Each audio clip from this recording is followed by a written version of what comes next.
Welcome to New Possibilities. I speak truth to power without fear.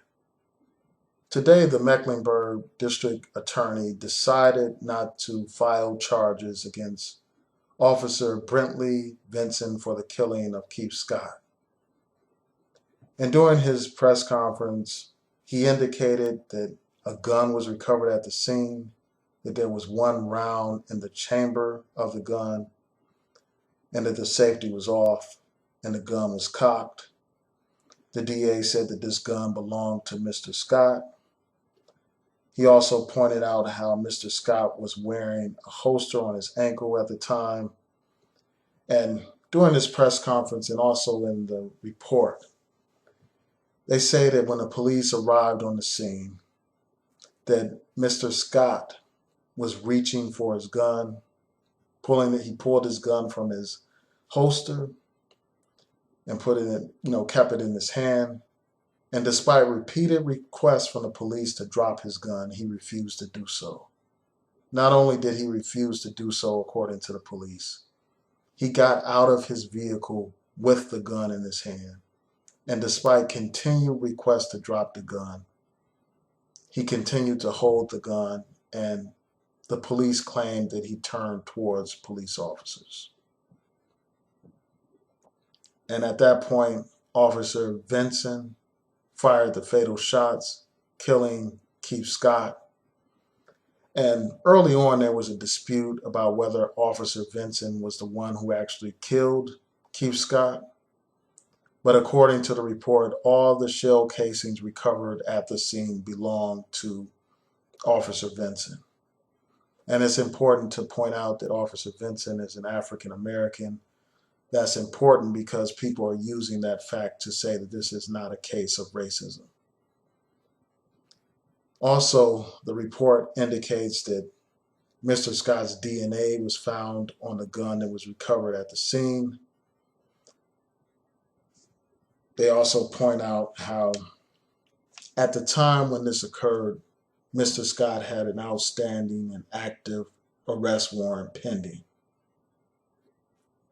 They say that marijuana was recovered, that Mr. Scott had marijuana at the time of this incident, and then shortly before this entire incident, he was smoking marijuana and all that kind of stuff. So there were some witnesses that made statements that were contrary to this evidence. You had an African-American woman basically say that he had his hands up and that he dropped a book, he didn't have a gun and all this and that. And then there was another woman, a white woman, who said that a black officer did not shoot Keith Scott, that another officer did. And this woman pointed out how the police are trying to cover up what actually happened.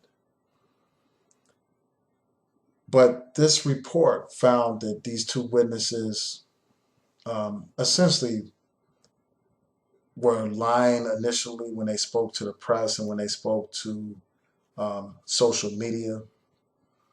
According to this report, and I'll include a link to the report, I will include links to these interviews that I'm referring to. According to the report, both of these witnesses recanted their earlier statements and acknowledged that they did not witness the shooting. That's according to this report. Also, if I'm not mistaken, one of Keith Scott's relatives, not his wife, but another relative, I think it may have been his daughter, said that she witnessed the shooting and she made some statements. But then it turns out that later she acknowledged that she didn't witness the shooting, or her mother acknowledged that she couldn't have witnessed the shooting. So the credibility of the witnesses was completely undermined in this report. And the only witnesses that were viewed as credible were the police officers. Now, I just want to provide my take on this development. As you know, when I first reported on this story, I said that it is another example of police brutality. Because at that time, all we had was statements from these witnesses. We had statements from Mr. Scott's wife. We had the video from his wife. And in that video, you cannot see Mr. Scott holding a gun. You see what looks like a gun at the scene, but there were questions about whether or not that gun had been planted. So there were serious questions around this case. And as far as I'm concerned, there are still serious questions. I think that this matter needs to be investigated by the Justice Department.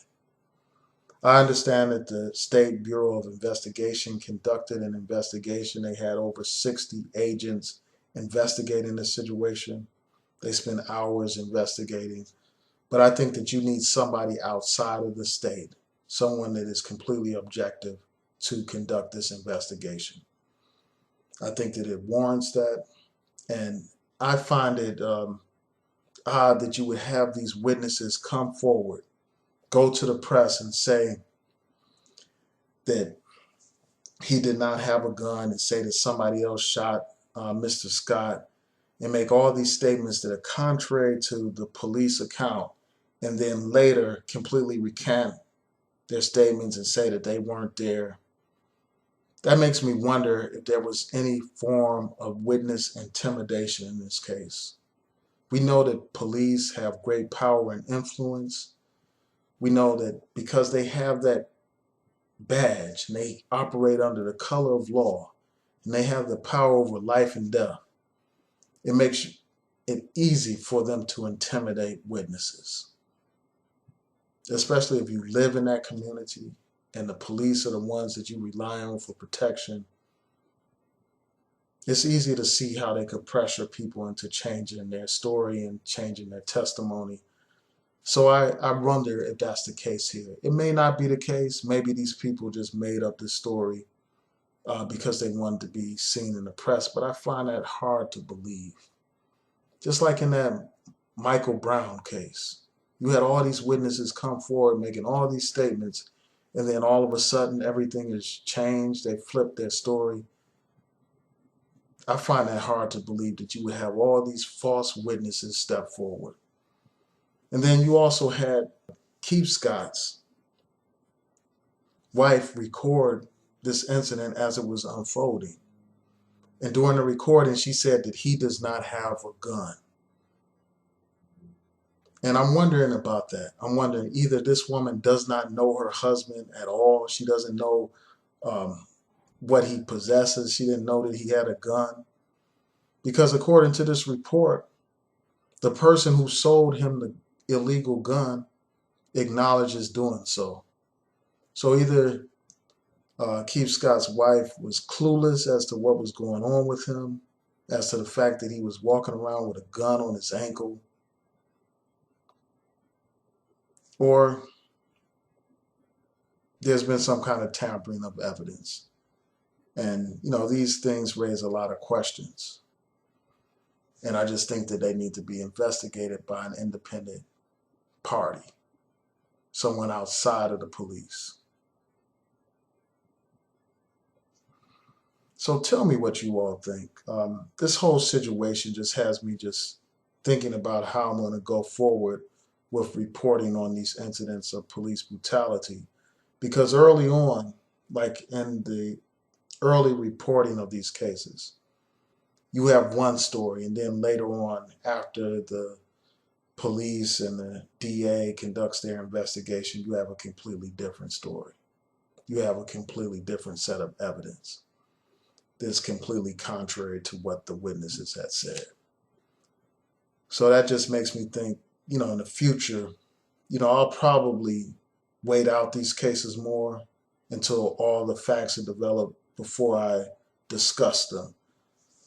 But this may be an actual case of police brutality, but we won't know unless there's another investigation, a federal investigation. So tell me what you think. I just hope that this is not just another situation where the police get away with killing another black man and there being no consequences for it. And, I just hope that this family didn't just make this stuff up. I hope that they would have more integrity than that. Because you had this woman repeatedly saying he does not have a gun. But yet, the police are saying that he does. So tell me what y'all think. Please rate, comment, and subscribe. Peace.